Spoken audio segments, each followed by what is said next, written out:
Hello, അസ്സാം വലൈക്കും. ഞാനിന്നിവിടെ ഗാർലിക് ജീര റൈസും അതിന് കോമ്പിനേഷനായിട്ടുള്ള നല്ലൊരു ഫ്രൈ ചെയ്ത ചിക്കൻ്റെ ഒരു കറിയുമാണ് കാണിക്കുന്നത്.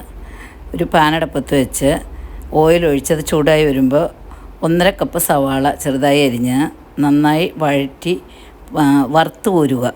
ഒരു ഗോൾഡൻ ബ്രൗൺ ആവുന്നവരെ വഴറ്റി വറുത്ത് അത് കോരി മാറ്റി വയ്ക്കുക. അത് നമുക്ക് അരയ്ക്കാൻ ആവശ്യത്തിലുള്ള അരപ്പിന് വേണ്ടിയിട്ടാണ്.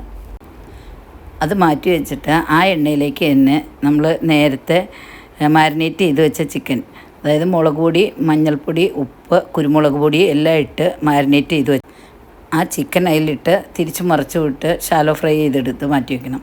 ആ എണ്ണയിൽ നിന്ന് കുറച്ച് മാറ്റി അതിലേക്ക് ഒരു 2 സവാള ചെറുതായി പൊടിയായി അരിഞ്ഞതും, പച്ചമുളക്, ഇഞ്ചി 2 പച്ചമുളക്, 1 ടേബിൾ സ്പൂൺ ഇഞ്ചി പേസ്റ്റും 1 ടേബിൾ സ്പൂൺ ഗാർലിക് പേസ്റ്റും അരച്ചത് ഇതിൽ ചേർത്ത് നന്നായി വഴറ്റുക.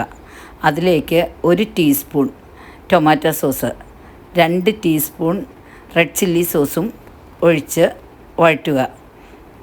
അതിലേക്ക് പിന്നെ നമ്മൾ 1 ടീസ്പൂൺ മുളക് പൊടി, 1/2 ടീസ്പൂൺ മഞ്ഞൾപ്പൊടി, 2 ടീസ്പൂൺ ടേബിൾ സ്പൂൺ അല്ല 2 ടീസ്പൂൺ മല്ലിപ്പൊടി, 1/2 ടീസ്പൂൺ കുരുമുളക് പൊടി, 1/4 ടീസ്പൂൺ ഗരം മസാലപ്പൊടി. ഇത്രയും നമ്മൾ ഗരം മസാല ആദ്യം ചിക്കൻ വറുക്കുന്നതിന് പുരട്ടി വെച്ചപ്പോൾ കുറച്ച് പുരട്ടിയേക്കുന്നതാണ്. കുരുമുളക് പൊടിയും ഗരം മസാലപ്പൊടിയും നമ്മൾ ചിക്കൻ മാരിനേറ്റ് ചെയ്യുമ്പോൾ മുളക് പൊടിയുടെ കൂടെ പുരട്ടി വെച്ചിരിക്കുന്നതാണ്. അതുകൊണ്ട് ഇതിലേക്ക് 1/2 ടീസ്പൂൺ വീതം ഇട്ടാൽ മതി. ലാസ്റ്റ് വേണമെങ്കിൽ ചെറുതായിട്ട് കുറച്ചൊന്ന് ഇട്ട് കൊടുക്കുക, നല്ല സ്മെല്ലിനൊക്കെ വേണ്ടിയിട്ട്. ഇത് ഇത്രയും ചേർത്ത് നന്നായി വഴറ്റണം. നന്നായി വഴറ്റി ആ പൊടികളുടെ എല്ലാം പച്ചമണം, ഈ സോസിൻ്റെ എല്ലാം ആ ഒരു പച്ച സ്മെല്ലെല്ലാം പോയി കഴിയുമ്പോഴേക്കും അതിലേക്ക് നമ്മൾ ഒരു 1.5 കപ്പ് തിളപ്പിച്ച വെള്ളം ഒഴിക്കണം. ആ വെള്ളം തിളച്ച് വരുമ്പോഴാണ് നമ്മൾ ഈ ഫ്രൈ ചെയ്തിരിക്കുന്ന ചിക്കൻ ഇടുന്നത്. ഇപ്പോൾ എൻ്റെ കയ്യിൽ ഇന്ന് ചിക്കൻ ഇത്തിരി വലിയ കഷ്ണമായതുകൊണ്ടാണ് ഞാൻ കുറച്ച് നേരം കൂടെ ഇട്ട് ഇതിലിട്ട് തിളപ്പിക്കും. ചെറിയ പീസസ് ആണെങ്കിൽ അത്രയും നേരം ഇട്ട് തിളപ്പിച്ച് വേവിക്കണ്ട, നമ്മൾ ഒരുപാട് പൊരിക്കല്ലല്ലോ. പിന്നെ അതിലേക്ക് നമ്മൾ ആദ്യം വറുത്ത് വെച്ചിരിക്കുന്ന സവാള, അതിലേക്ക് ഒരു 5-6 നട്ട്സും ഒരു 5-6 ബദാമും ഇട്ട് നന്നായി നല്ല പേസ്റ്റ് പരുവത്തിൽ അരച്ചെടുത്ത് ഒരു കുറച്ച് വെള്ളവും കൂടെ ചേർത്ത് ഈ അരപ്പ് ഇതിലേക്ക് ഈ തിളച്ചുകൊണ്ടിരിക്കുന്ന ഈ ചിക്കൻ കറിയിലേക്ക് ഒഴിച്ചു കൊടുക്കുക. ഉപ്പ് ചെക്ക് ചെയ്തിട്ട് ഉപ്പ് വേണമെങ്കിൽ ആവശ്യമെങ്കിൽ ചേർക്കാം. കുറച്ച് ഒരു 1/4 ടീസ്പൂണിലും താഴെ ഗരം മസാലപ്പൊടിയും അതുപോലെ കുരുമുളക് പൊടിയും ചേർക്കാം. ലാസ്റ്റ് അതിലേക്ക് നമുക്ക് കുറച്ച് കസൂരി മേത്തി അത് കയ്യിലിട്ടൊന്ന് തിരുമ്മി ചേർത്ത് നല്ല കുറുകി വരുമ്പോൾ വാങ്ങി വയ്ക്കുക. ഇത് നമുക്ക് ഗീ റൈസ്, ചപ്പാത്തി, പൊറോട്ടയ്ക്കൊക്കെ നല്ലതാണ്. ഞാൻ ഇതിനായിട്ട് ജീര ആൻഡ് നമ്മൾ വെളുത്തുള്ളി ഗാർലിക് ഇട്ട റൈസാണ് ഉണ്ടാക്കുന്നത്.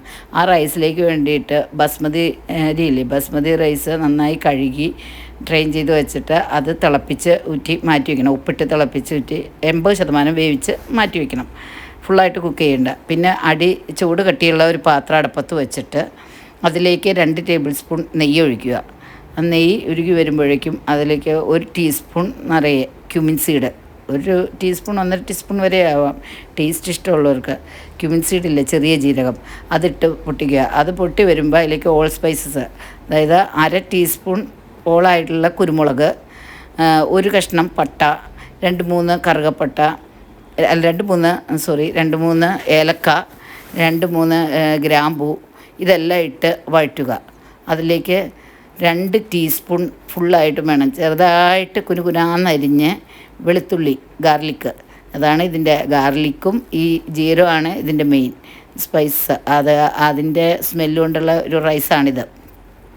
അതിട്ട് നന്നായി വഴറ്റി എടുക്കണം.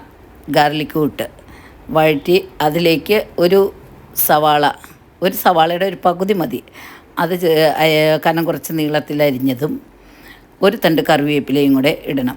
ഗാർലിക്കിൻ്റെയും ജീരകത്തിൻ്റെയും സ്മെല്ലാണ് നന്നായിട്ട് ഇതിലേക്ക് ഫ്ലേവർ പിടിക്കേണ്ടത്. അപ്പം അതുകൊണ്ടാണ് 2 ടീസ്പൂൺ ഫുള്ളായിട്ട് അതിലേക്ക് ഇടണമെന്ന് പറയുന്നത്. ഇത് നന്നായിട്ട് ഇട്ട് വഴറ്റി ഈ ഗാർലിക്ക് ഒന്ന് മുരിഞ്ഞു വരണം. അപ്പോൾ അതിൻ്റെ സ്മെല്ലൊക്കെ നന്നായിട്ട് നമുക്ക് അറിയാൻ പറ്റും. അതിലേക്കാണ് ഈ സവാളയും കറിവേപ്പിലയൊക്കെ ഇട്ട് വഴറ്റേണ്ടത്.